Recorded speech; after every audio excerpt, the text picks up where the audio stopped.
Well, hello there, viewers of the Super Fun Time Show. This is Kevin, the host of the Fun Time Show, and today we're going to be talking about episode 5 of season 44 of Survivor. Now, before we kick off this ups and downs videos talking about the good things and some of the things that maybe hopefully we'll see in the future, I want to remind you all to hit the subscribe button to be a member of this community, because if you do, on May 1st, I'm going to be doing a giveaway of a Ratu buff from Survivor 44, one of the best buffs that I've seen them make in the last 10 seasons or so. So you can win this if you are a member of this community by being a subscriber, and if you are a citizen of the United States, because I'll be mailing that to someone in the US. Well, let's crack on with the ups and downs of the episode. And up for me, obviously there has been a tribal swap. Josh went to another tribe, Jamie went to another tribe, and so did Carson. And how they all adapted has been really interesting to some degree.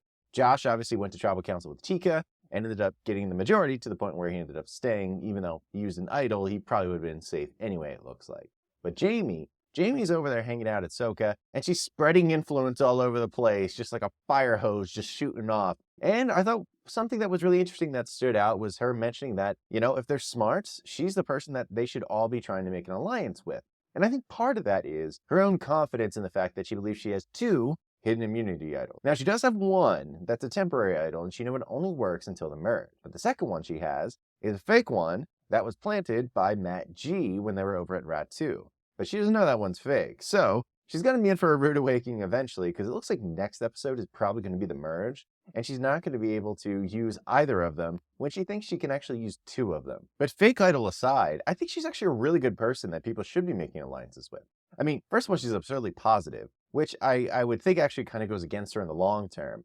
But in the short term, why wouldn't you want to make an alliance with someone just as wonderful and special as this woman? I totally would. And she's got a lot moving along up here in the upstairs area. She's just constantly thinking of things and schemes, and she just can't be taken down. So I think that she's going to be a dangerous player, but she's also someone that I probably would try to hook up with myself. And speaking of dangerous player who was a part of a swap, Carson got moved over to Ratu. And what we saw in this episode was that he's actually integrating really well in the Ratu tribe. Now, the Ratu tribe has a bit of an issue where Matt G's shoulder hurts really, really badly. And we'll talk a little bit about that later on in this recap here. But Matt G actually kind of looked to Carson for a little bit of soothing. He ended up embracing him within his bosom in order to kind of feel a little bit better. And Carson could go off and have nerdy talks with Kane in this episode and really kind of demonstrate how he's valuable to multiple people. And really, it's just about being a personality chameleon. If somebody needs something from Carson, Carson's decided, I'm going to be whatever that is for everyone out there. And that is a winning strategy in Survivor. Now, Carson's someone in preseason I actually kind of assumed would be probably overhyped. They would talk about his 3D printer or the fact that he wants to be, studying rocket ships, basically. That would only last for so long and he'd be kicked out of the game. But no, it looks like he's actually doing pretty well. Big up for Carson in this episode. A really cool portion of the episode was right after the first challenge, they ended up having a summit, which they've routinely had throughout this season. And in this summit, it was different because they didn't have to put their vote at risk, or they didn't have a chance to win any kind of reward. Instead, really all that happened was Carolyn, Brandon, and Danny got together and just ate and talked. But the problem is, Brandon and Danny completely excluded Carolyn in the entire conversation. And it was amazing because Carolyn it got to a point where she was being excluded so much, she just started openly mocking Danny and Brandon while they were sitting right there. Just saying stuff like, oh yeah, I'm glad you two worked out your whole thing. And then when she spit the fruit out of her mouth in front of them, I laughed so hard because these guys were being complete dopes to Carolyn. She's still in the game. They don't really know the dynamics of what's going on. They have to account for her being a member of the Merge tribe whenever that happens, which it looks like it's going to be in an episode. And actually, it was this moment that really changed my perception of Danny, who I consider to be the front runner in the game. Now I view him as somebody who doesn't work easily with women.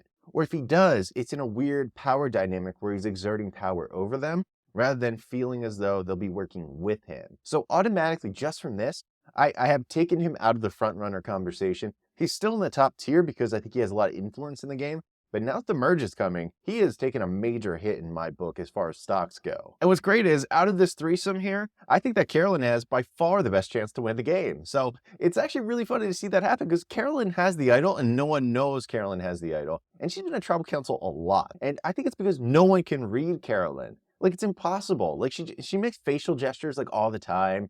So if she's lying, how do you possibly corner her? Jam Jam almost got her when they were at Tika, and he couldn't do it because Carolyn is just like, she's just good. And the fact that she's kind of erratic by nature, I think it really helps in a game of deception because everyone's looking for tells and it's hard to tell. So at the summit, that was a down for Brandon and Danny, a big down for Danny, and a huge up for Carolyn. Then from the summit over to Tika, after Tika had lost the immunity challenge, they had a discussion. Obviously, it was Jam, Josh, and Carolyn. They have to go to tribal council and they have to decide who's going to get voted out. Josh thinks he's possibly still in the outs, so he makes up another hidden immunity idol. But the thing was, he told Jam about it, and he told Carolyn about it, tried to do like a power move, like, well, you can't vote for me because I have an idol, blah, blah, blah.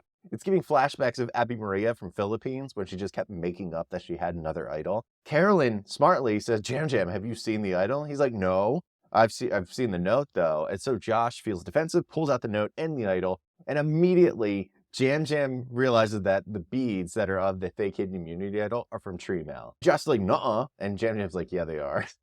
And Carolyn's like, the note is the same note that was shown to me like 2 days earlier from your other idol. Immediately Josh gets exposed and like Jam's messing with it and it gets broken. Like that was huge. Like from an entertainment standpoint, huge up as a viewer from that whole scene. I thought it was incredibly funny. And Carolyn saw right through. Once again, everyone thinks Carolyn's stupid. It's amazing. Now I'm getting more and more convinced Carolyn's gonna win this game, just because everyone seems to be underestimating her at every turn. And there's a lot of ladies in this game that I think are being underestimated. Obviously, Franny, people keep talking to her about voting out Matt B when they don't understand Matt B and Franny are linked together. Lauren is absolutely in line to make some serious noise in this game. I love Lauren. She's great. We haven't seen her on camera as much lately, but I absolutely love her and her hair. And then Heidi. Heidi's quietly just kind of lying there. I think she's under Danny's wings at the moment, waiting to possibly strike and get rid of him. I don't think she has no problem getting rid of a Danny. Because Danny, like I said, he's pulling out the bro code for the Meat Brigade, and that's going to be a problem eventually, folks. But fortunately for Josh, the fake idol didn't mean anything in the end anyway, because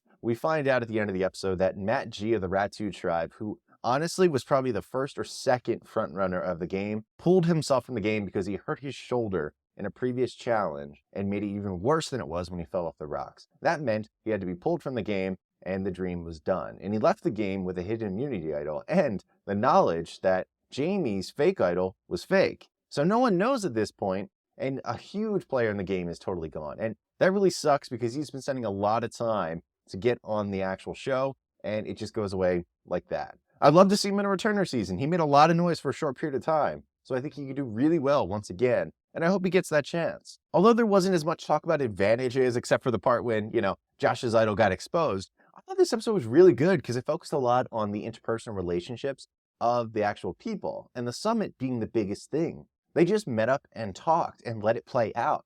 And look what happened. I mean, yeah, Carolyn ended up giving away information to Danny and Brandon that they did get temp idols, all the people that were swapped from tribe to tribe. So now Danny knows that Jamie has a temp idol, and Brandon knows Carson has a temp idol. Not that the idols will be any use pretty soon, but it's good that Carolyn gave that away. However, Carolyn didn't get anything back except for the fact that she now knows that she can't work with Danny and Brandon, and that Danny and Brandon want to hook up with Josh. So it wasn't totally a loss, even though there was no formal handing out of production idols or anything like that. The game got to just play out. And this is the essence of Survivor, folks. Probst, you're losing it. Come on, man. This episode should be showing you what it's all about in the end. Stuff can still happen if you don't hand out advantages. I promise you, it's still useful. But as a side note, because no one was voted out this episode, and Matt G left on his own accord, that means that a man has not been voted out as Survivor since Cody in season 43. So right now we have a hell of a track record going on. But that's going to do it for this episode from Survivor 44 episode 5 recap. Let me know down below in the comment section if you liked the episode, if you didn't like the episode, who you're looking forward to see play out really well in the actual merge episode. I'm excited for it. I'd love to hear from you. Also remember to hit the subscribe button if you want to have a chance of winning this Ratu buff, or you just want to be a member of the Super Fun Time show. Because it looks like we're going to have some guests come on from the actual show.